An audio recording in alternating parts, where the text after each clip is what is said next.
the end of the day, it's not about what you have or even what you've accomplished. It's about what you've done with those accomplishments. It's about who you've lifted up, who you've made better. It's about what you've given back. Denzel Washington. Welcome to Inspire Vision. Our sole purpose is to elevate the lives of others and to inspire you to do the same. JJ, welcome to the show. Thanks, Dr. Doug. Happy to be here. Good to have you here. I always love for my guests to kind of describe who they are, what their background is, and what was either the aha moment or the gradual change of mindset that brought them to the point that they are today where they're writing books and helping people and so forth. So I'd love for you to share that with the audience. Okay, how much time do you have? Well, we got a little bit. Yeah, I could go soundbite, or I could go tell the story. And take a few minutes and share the story. Okay, so who am I? Well, I'm a person I'm a truth seeker, and I believe in healing everything and anything. I believe everything is fixable to like more than most people think. I won't say that you might have to accept certain things that you don't think can be fixed, but there's always a way to get to like the root of what you want out of that. So I really think anything is possible, and miracles are possible. My background goes back to, I've done a little bit of things that might seem disconnected, but they've come connected into the present moment, and I'll tell you why. So I started out as a very emotionally intelligent child who asked very good questions about, why do I feel this way? Why did I react that way? Why did he feel that way? Why does he react that way?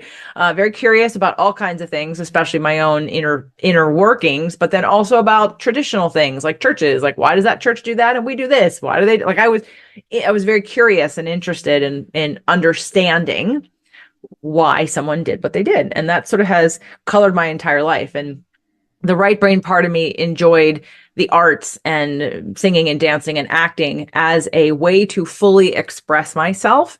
Acting became sort of that's fun. Yeah, I want to be able to explore every emotion to its fullest degree, because when in life do we do that? We don't, because it's not socially acceptable for you to scream at the top of your lungs and be angry or mad. You're supposed to, be nice and kind and quiet and respectful and behave. So acting became a way to sort of psychologically, emotionally express and play in the realm of emotions, and also to learn what it must be like to be somebody else. Because if done correctly, if done right, you should not be you on that stage. You are a character who is not you. And looking through someone's eyes, someone else's circumstances, someone else's history, what must that be like to embody a different set of circumstances than you grew up with? And then fast forward, I didn't really think I was terribly smart in a left brain kind of way, because I didn't love math or science in school. They bored me. I didn't understand the point. I didn't come to me super naturally or easily, even though I got, A minuses and B pluses. It didn't fit until I became a personal trainer and I learned biomechanics and science, exercise physiology, biomechanics, even physics, from the position of mechanically and how it works with the body. And when I could see it, the visual part of it, then it made sense. And then I realized that I actually am pretty smart. So I was like, oh, I actually understand this. And so then I had a new sense of confidence about myself in order to go out to the world and teach science. And while those two things may seem separate, they're the different parts. I had a very right brain experience, and now my left brain was opened up, and that felt really fun and exciting. And then from there, I moved to California, started my own business, did a little bit of both. And in the process of being a trainer and working with people, of course, and being curious, being a very good problem solver, I would be introduced to people who had problems that I didn't have answers for yet. And so every new problem then directed me to go learn something new. And and again, emotions are my jam. So they always have been. And when you say that emotion is energy in motion, okay, yeah, I got that. When I heard about Dr. Bruce Lipton's book, The Biology of Belief, the first time, I'm like, yeah, your beliefs affect your biology. I don't need to be convinced of anything more than that. You sold me on the cover. So to me, and vibration and frequency and are tangible things to me. They're not invisible. They're very visible, and I can see how it all works. But that's how my brain works differently than other people's brains. So when we got to the exercise piece and people's desire to be healthier or to relieve pain or to whatever they were doing, I had to start to look for other ways to interpret or explain or engage people to care about what's underneath the hood. Because again, as a trainer, I could give you the perfect diet plan for you. I can give you the perfect supplement list for you based on all of your labs and all of your everything you're doing. I give you the perfect biomechanically sound exercise routine to build muscle and to burn fat and to get stronger and increase flexibility. But whether you do it or not has nothing to do with the plan. It has to do with your psychology. It has to do with your inner workings, what motivates you, what scares you, your confidence, your ability to push yourself or to do hard things. So that sort of led me down the path of empowerment strategist. And I was learning law of attraction and all kinds of really fun things that were making my life better and changing my life, but I couldn't share them with my clients.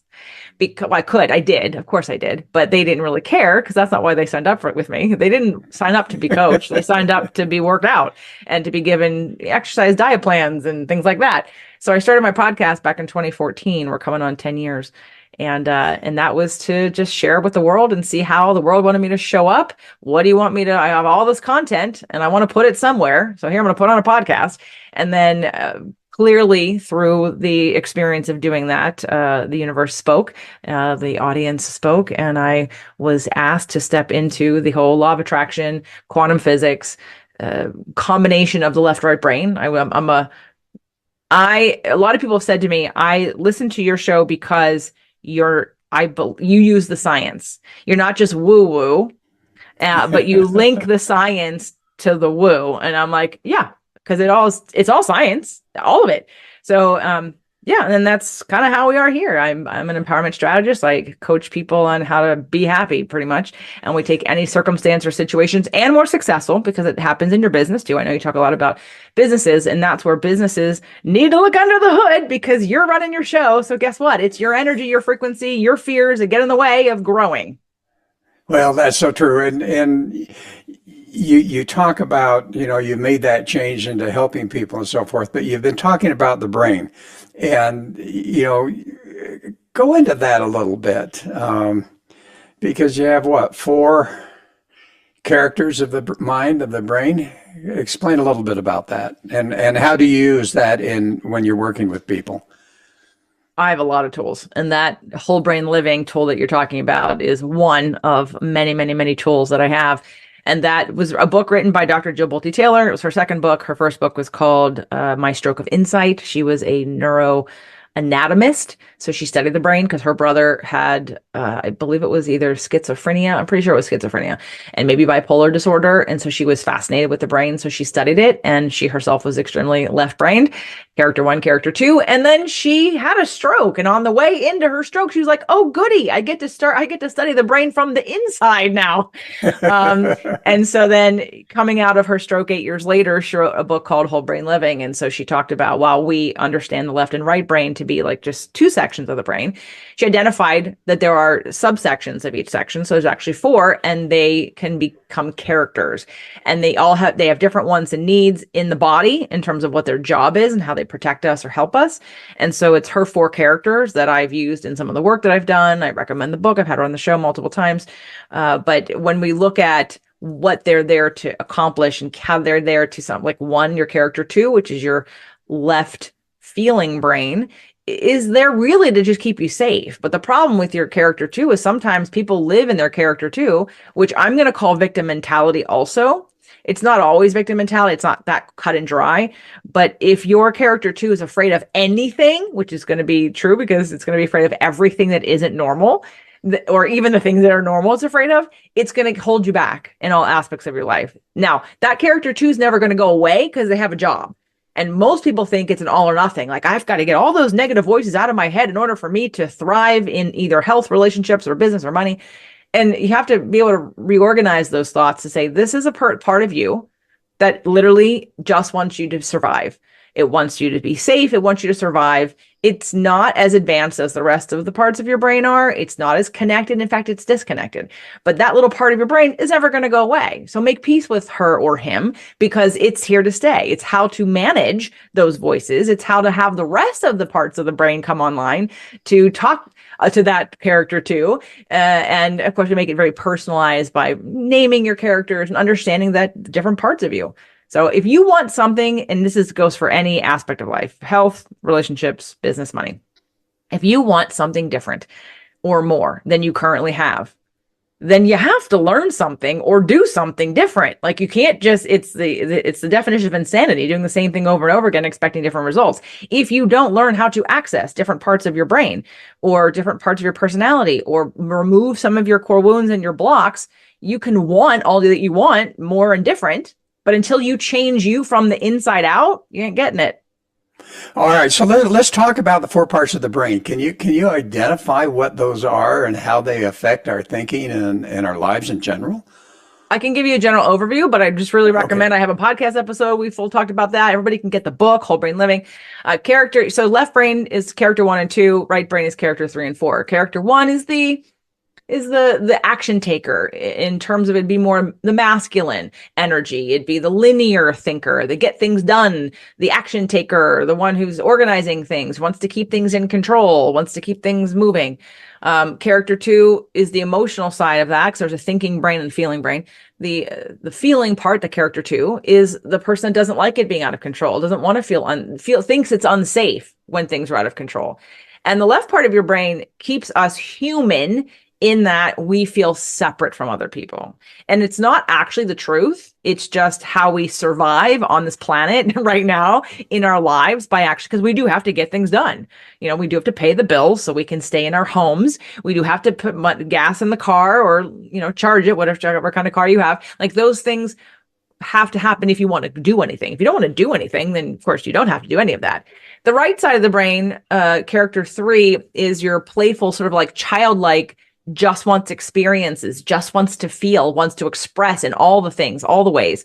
And it's not, and feels very connected to all that is. It's really the higher self part on the right side, because it's the emotions, it's that energetic piece. It's where we live in a state of connection and constant feeling. And character 4 would be more of the thinking right brain, which is like your meditation, your Zen-like, you're connected to all that is, but still functional. The person that trusts and knows that you and I are cut from the same cloth, that this reality we're living is actually not real. It's an illusion. It is part of a story, but it's not the whole story. It's just a fraction of the story. So those different parts of the brain keep you, you have a set way that the brain, you come into this world. Okay, you come into this world, and depending on your astrology, your core wounds, your parents, what they model for you, what you do, like all of that creates a story, creates a reality that you connect to. But it is just a story, and it's not really real. It's your story. There are multiple versions of that story. And so what I love about working with the brain on all of the things, on neuroplasticity, on core wounds, on these characters, is that you can change it. You can change the amount of intuition that you have because your right brain hasn't been activated. You can increase the amount of trust and surrender that you're able to do. You're able to reconnect your brain to your body to help you be more physically active. I've had clients in the past, personal training clients, who, like one person in particular, she was really crooked. She was older and she hired me because she wanted to lose weight. Well, she was really crooked and sort of broken and then a lot of joints and stuff. And she was kind of older.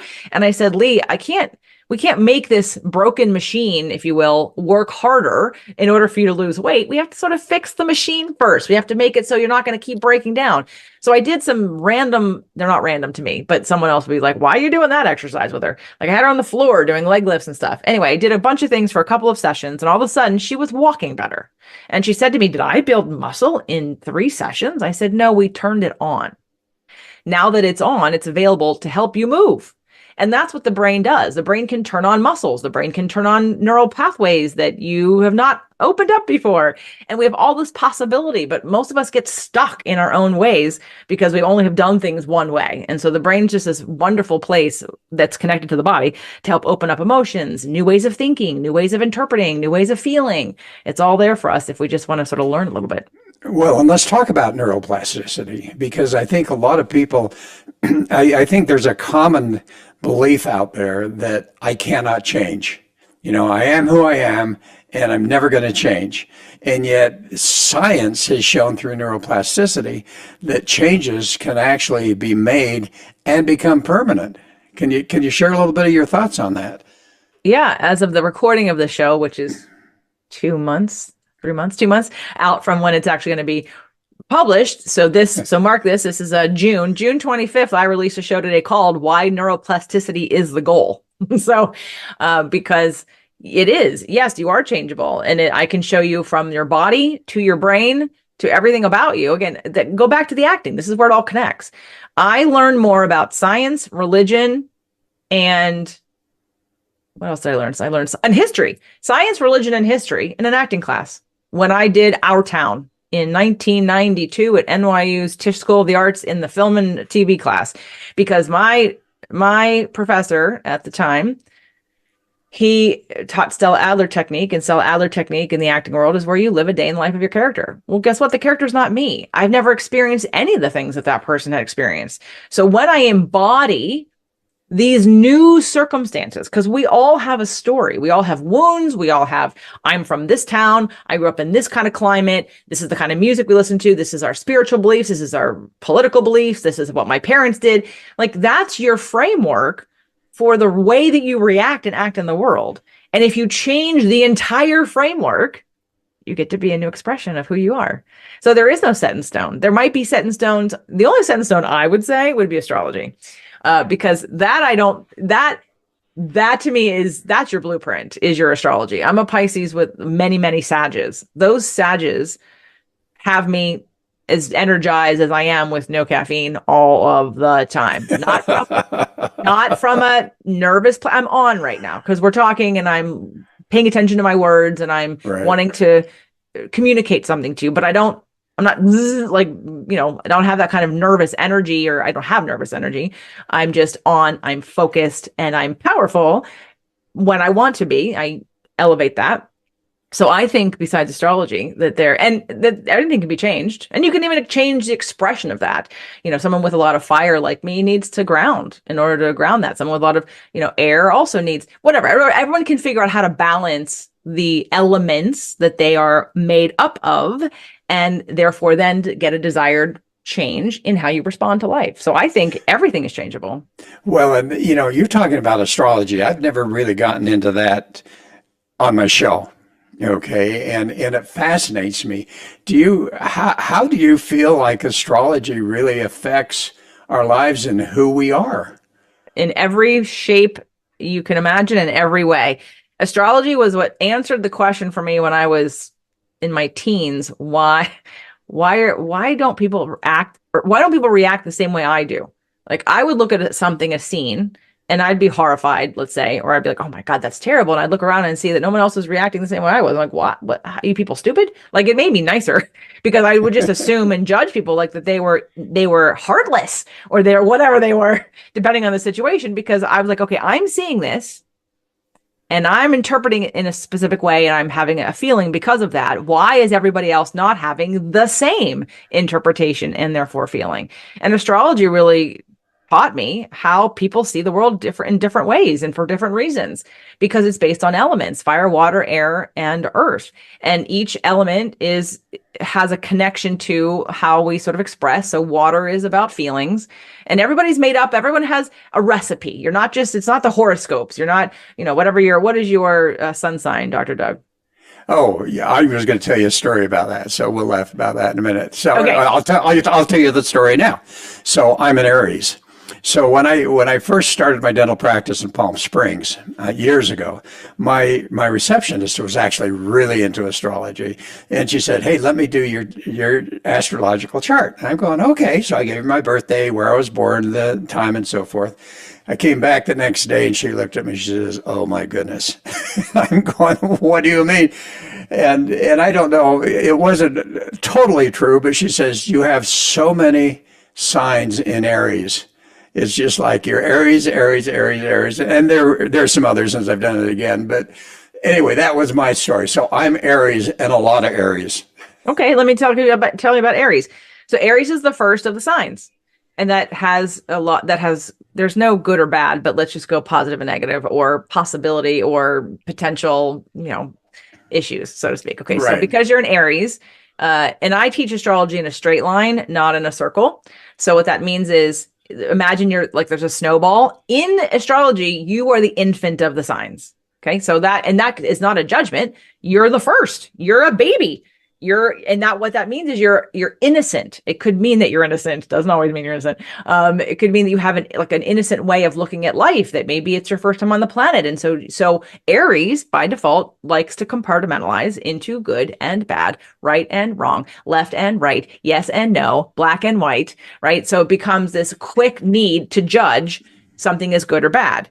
And as the signs continue, so Aries is the first, and it's a fire sign. If you have a lot of fire, I have a lot of fire. You probably want to take action. You're probably a really good action taker. You probably like to exercise or feel really calm when you exercise because you're getting out some of that energy. I tell everybody with a couple fire signs that you have to exercise. It's not a question. You need to exercise to let go of and to use some of that fire energy that you have. Otherwise you'll have anxiety and you'll have control issues because you're trying to stuff everything in.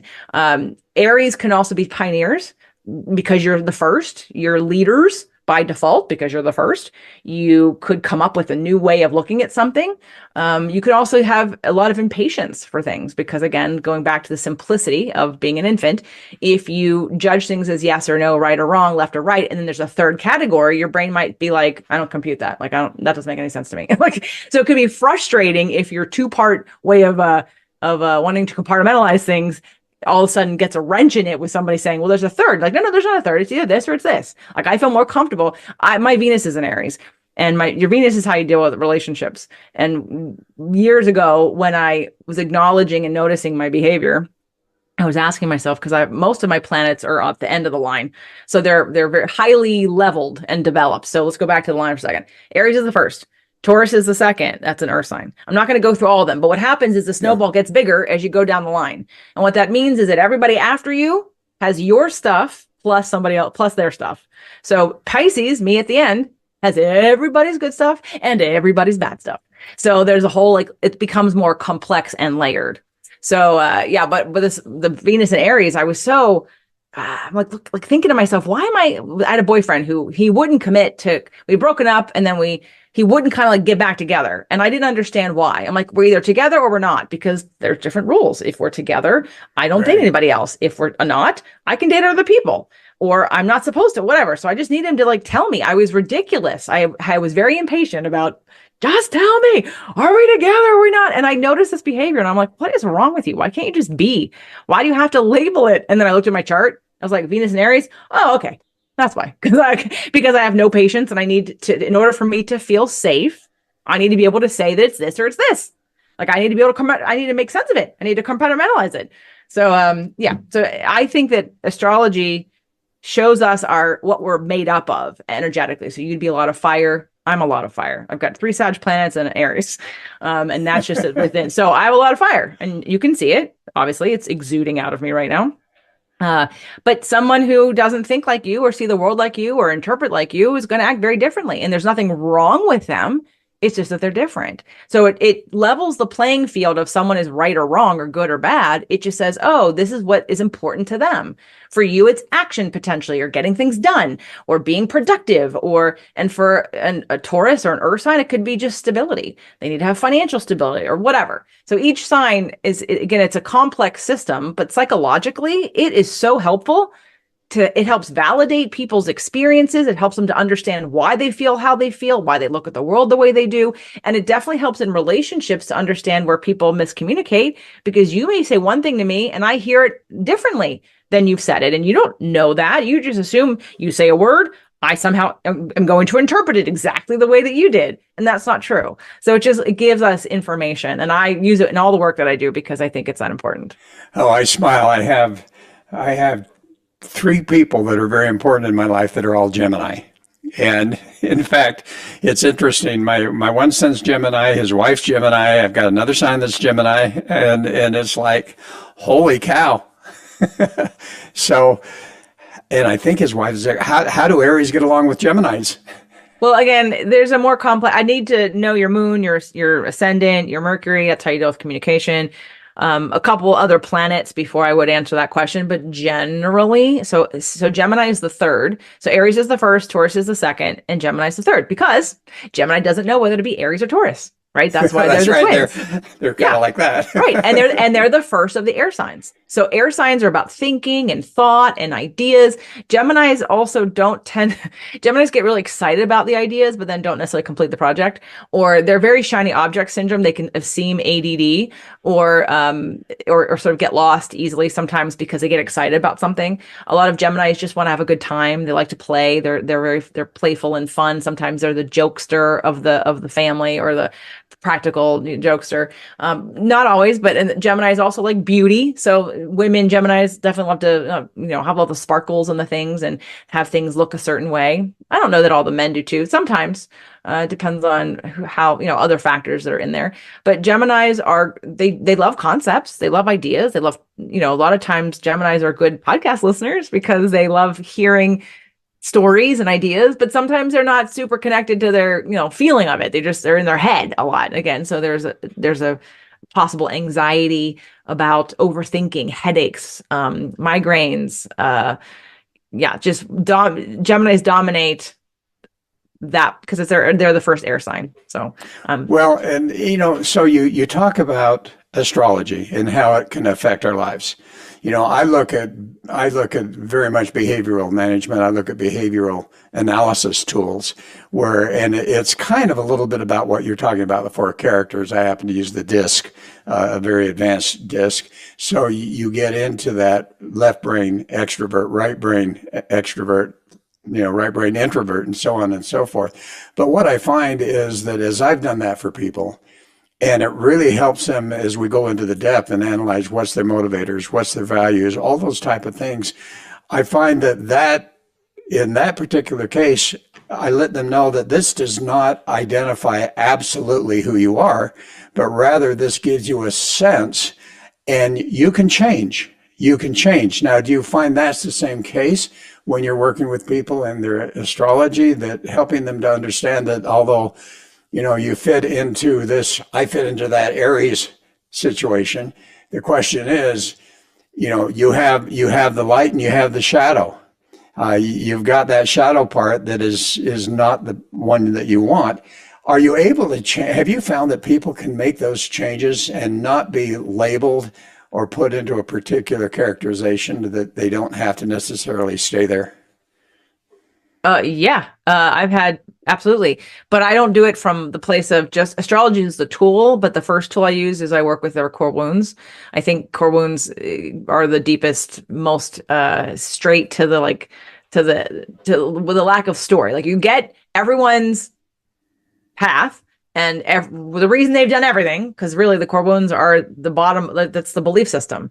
If I understand what my core wounds are, I understand how I operate in the world and then we put on all the different other tools to figure out how the expression of that. But at the bottom down here, we have to understand what is it that I believe about myself and in the world and in life and about life, so that I understand why I'm making the choices that I'm making. Because these tools, while will be helpful to manage sort of circumstances on the top level, really to me only come into play when we start with the very basis understanding of that we come into this world with in the first 7 years, having our brains shaped and recorded by things that are happening to us that we have no control over, that we don't have options or consciousness to perceive differently. They become core wounds. And most of us don't know what they are, and they run our lives, and we seek therapy and we seek answers outside of that. And then we get temporary results because we're up here. We're in a story, we're in a circumstance, and we're not looking at how did it get created in the first place.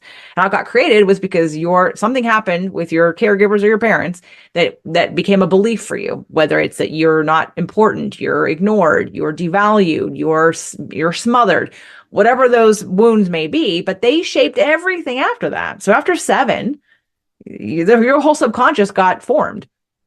So other than other traumas or triggers, like major traumas that happen in your life, which they will happen, we're all operating out of trying to get our needs met. And those needs are these wounds and trying to figure out how to get those met. So I only use astrology as a way to make sense of why we've reacted the way we've reacted or why we've interpreted the way we've interpreted. It's not a good, bad, or whatever. It just is. To me, it's factual, but not in a judgmental way, not in a conditional way, just these are the attributes that you have, and here are some of the things that could happen because of that. If you're too dominated in an Aries in a lot of fire, then there's a possibility you don't sleep well. There's a possibility that you overextend yourself, that you energetically, and you just sort of burn out. I'm not saying you, I'm just saying anybody. No, or I that understand. or that you have anxiety. And so then rather than someone who has anxiety, take a pill, how about learn how to manage all that fire energy that you have and do the things appropriate to your makeup to use it or to process whatever's coming up for you. Same thing with all the air signs.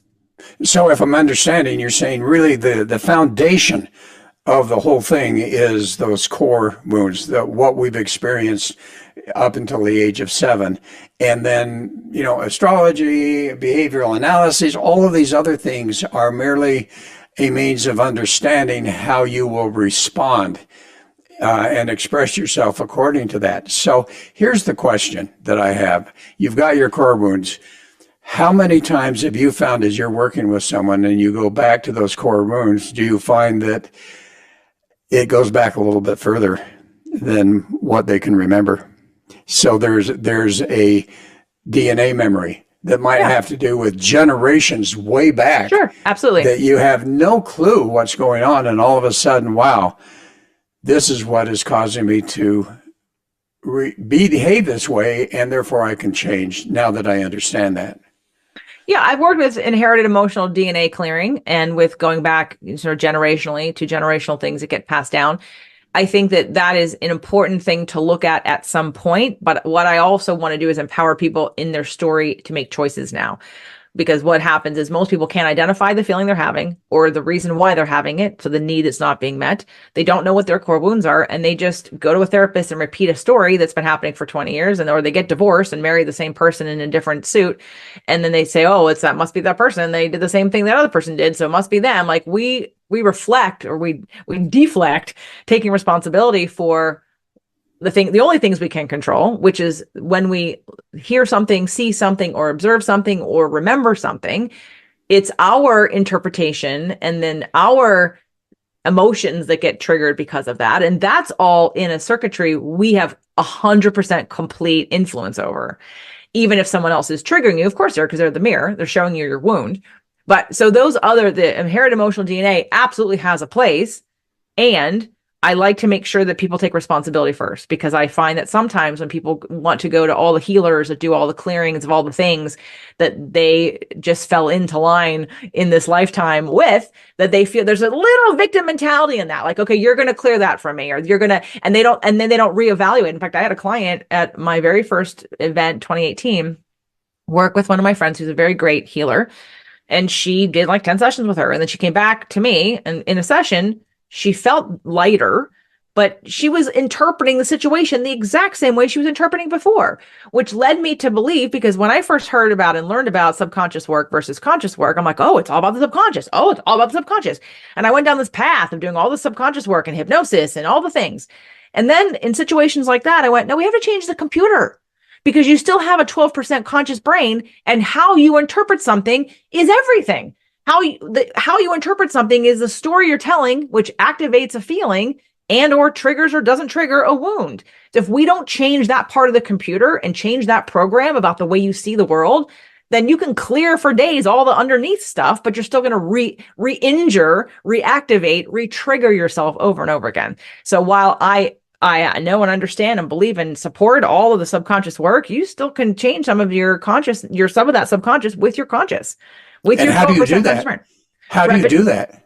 Well, repetition, mindfulness, identification of it, and then changing. So in this, I created a program called, many programs, but called Rewiring Your Core Wound Patterns. Because, and I again, bringing in this seemingly disjointed life that I've had, which isn't at all, it all has evolved. I'm taking the personal training position of everyone who's ever had a trainer, or if you haven't, you've seen people who've had trainers, you do understand the concept that even in your most motivated day, you will never work as hard as you do with someone standing over you, watching you, and expecting you to push yourself to the limit. You will always work harder when you have a coach or a trainer who's helping you. So even if you understand the concepts of what I'm talking about, rewiring your core wound patterns creates neuroplasticity. It asks you to do things that stretch yourself into a new experience, which I promise you every time is going to be slightly uncomfortable or really uncomfortable. And most people don't do that willingly. So in order for us, I just got done listening to a Marco Polo from one of my clients who's been in therapy forever. And she said, what's been so awesome about this program so far is the doing, is the things that we have to do that actually change us instead of just understanding it and talking about it. And that's where I think, I have, if you have a therapist, anyone who's listening that you love, you're a different person because of it, this is not for you, what I'm about to say. Congratulations, you found one of the good ones. Otherwise, a lot of traditional talk therapy just keeps you in the story. It keeps you in the framework of this circumstance of you're the victim. Everybody else has somehow hurt your feelings or devalued you in some way. And this is about you just getting validated every time and telling the same story. But we never use the law of attraction. We never use quantum physics or sacred contracts or multiple lifetimes and soul levels to take responsibility for how I'm attracting this stuff and what's my part in this and what do I have to change because I'm the only person I can do anything about. Well, and let's talk about that quantum physics, because literally we attract based on all of that stuff that's going on in our lives, and particularly if we allow the subconscious to affect us and we're not mindful enough to do what you're talking about. When we talk about quantum physics, we're talking about the energy, we're talking about the frequencies, we're talking about all those things. And I think it's difficult sometimes for people to understand that what they are experiencing is they're like a magnet. What they are experiencing is they are bringing to themselves the very thing that sometimes they're trying to avoid. That is where, I teach law of attraction. Getting ready to do another 14-day manifestation challenge here soon. There'll be another one. So if anyone's interested in the future, jjflizanes.com/14-day, 14-day. I don't know when I'll run the next one, but I run them a couple times a year. They're free. When it comes to people misunderstanding law of attraction, they think, well, I put up a vision board. I say affirmations. I write in a gratitude journal, which I don't like the word gratitude, by the way. It's like a pet peeve for me. Really? We'll talk about that in a minute, but keep going. But they think, well, okay, I'm feeling good. I'm focused on what I want. Why do I keep getting what I don't want? Or why do I get what I want and then it goes away? It's like, because again, 12% of your brain is conscious, 88% is subconscious. And so the dominant energy producer, the dominant vibrational maker is your subconscious. So if you can using your conscious mind to bring something to you and you're sabotaging yourself, then it means there's a belief, there's an energy, there's a frequency that you're emitting that doesn't agree with, believe, or will allow in that thing that you want. So this is where you kind of have to understand and go a little deeper. And it's not that hard. Just notice what you're bringing in. You can just take it from the top level of what do I keep attracting? Because whatever you keep attracting is going to give you a message about what you believe. How do you change that energy? You change what you believe. You have to work on yourself. You have to change your belief. Do you know how tough it is to change a belief? I think it's very easy. I have done it many times. I've changed people's beliefs all the time. That's what I do for a living is I change people's beliefs. You have to decide that your belief was created by your circumstances. That's it. It's not set in stone. A belief is just a thought you keep thinking. Think a different thought. Choose a different way of looking at something. You can change your beliefs. Okay, so you're really talking about reframing. In other words, looking at a situation, and I've done this with clients where you take them back to whatever experience they had to cause that subconscious belief. And as they start to look at that and start to reframe what the actual reality of it was, that changes their belief. Is that basically what you're saying? Yeah. Yes. And I do it all the time. Here's where I don't love the word reframe because it sounds like, let me tell it differently so I feel better about it, but I'm still stuck on that it happened this way first or whatever. That's the energy that I'm getting when I hear that right now about reframe. Okay. It's about, and again, but it's a valid word. And I use it all the time, but how I think it's different is that most of the stories we tell ourselves are not true. They're our version of That's how right. we interpreted something. They are not truth. And they are most of the time absolutely incorrect about everybody else involved. So when you understand what someone else's point of view is, hence astrology, hence all the other tools that I use. I had a guy in my very first 3-month version of what was going to be the Rewire beta. It was too soon to understand what I was about to create. But anyway, he came to this group and it was very effective for most of them, but I felt like it was too much data dumping. But he had his success, what he showed me, what I could help create for him that was so powerful that I, again, continue to do this work.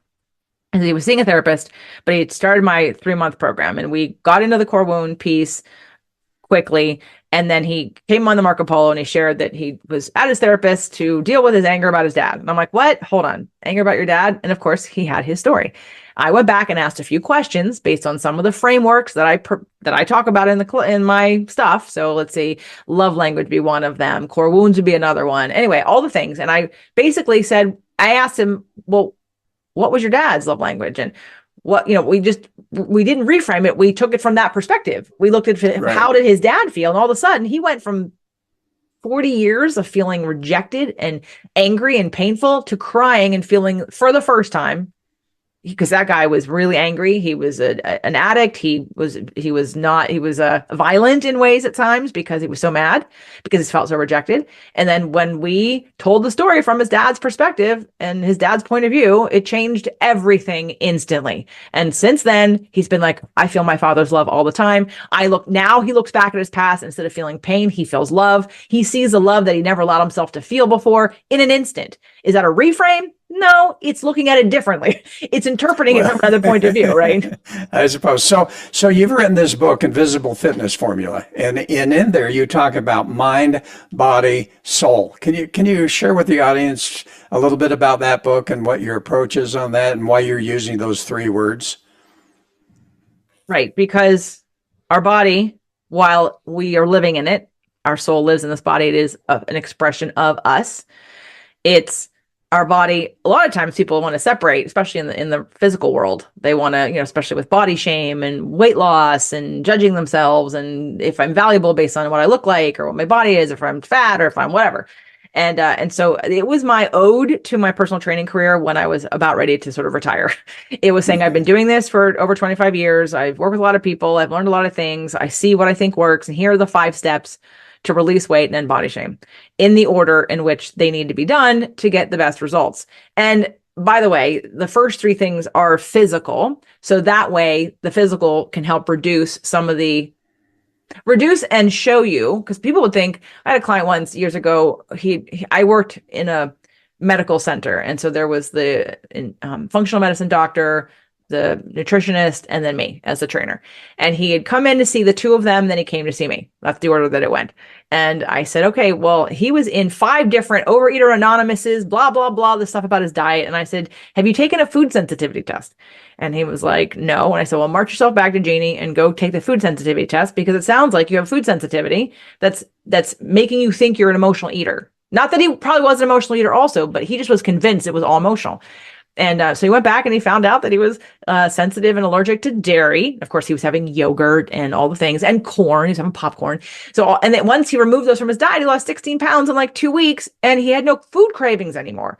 I'm like, okay, so when we remove some of the inflammation and food cravings, now we can see you're not just an emotional eater. You had an inflammatory response in the body. So to me, we get rid of some of the underlying physical things that persuade us. And now we can look at the emotions. Now we can look at what's really driving the train and what is it that you really want and why are you doing this? And what's the long-term goal? And do you love yourself enough to continue a high level of self-care? Because most people don't. They do it temporarily to lose a few pounds or to get someone's approval or to fit into a dress, and then they stop because the relationship with themselves is what needs to be worked on. And so I wrote that book. I mean, I've been in the midst of writing my 4th book because I wanted to just solidify all the years, all the time and effort I did with that. And it's still valid today. I re-released a 2nd edition earlier this year in January because I did an audiobook finally. As a podcaster, I thought, I need an audiobook. What am I doing not having an audiobook? So I finished the book. It's done. The audiobook is done. It's very valid. Most of it is still accurate today. And I have up-to-date stuff on the show. But I think anyone who's coming at the physical body from that it's somehow not attached to your mind, your psychology, as well as to like what your sole purpose is on this planet. Like if it's not a deeper connection, then you're just going to struggle with diet after diet or program after program or not have a good relationship with your body. Well, I think you've hit it on the key. And as we're getting closer to the end, I just want to make this one comment because I appreciate what you've been saying is so important to find the root cause.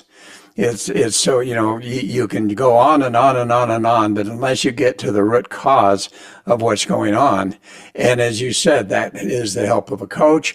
I had never heard of the food sensitivity type of test, but that's a great thing for those that are experiencing, obesity, all of those types of things. So as we close, what would be that final message that you would like to share with the audience as they end up finishing? That there is an answer for your problem. So regardless of if you're struggling with money and business or with your health or in relationships or with your level of joy and happiness, there are answers. There are ways for you to get what you want. You're just going to have to learn something new and probably dive into and understand something a little bit differently and possibly change a belief. Oh, wonderful. And so what's the name of your podcast? Well, I have a network, so there's 16 shows, but I would say the one I would direct everybody to is called Spirit, Purpose, and Energy.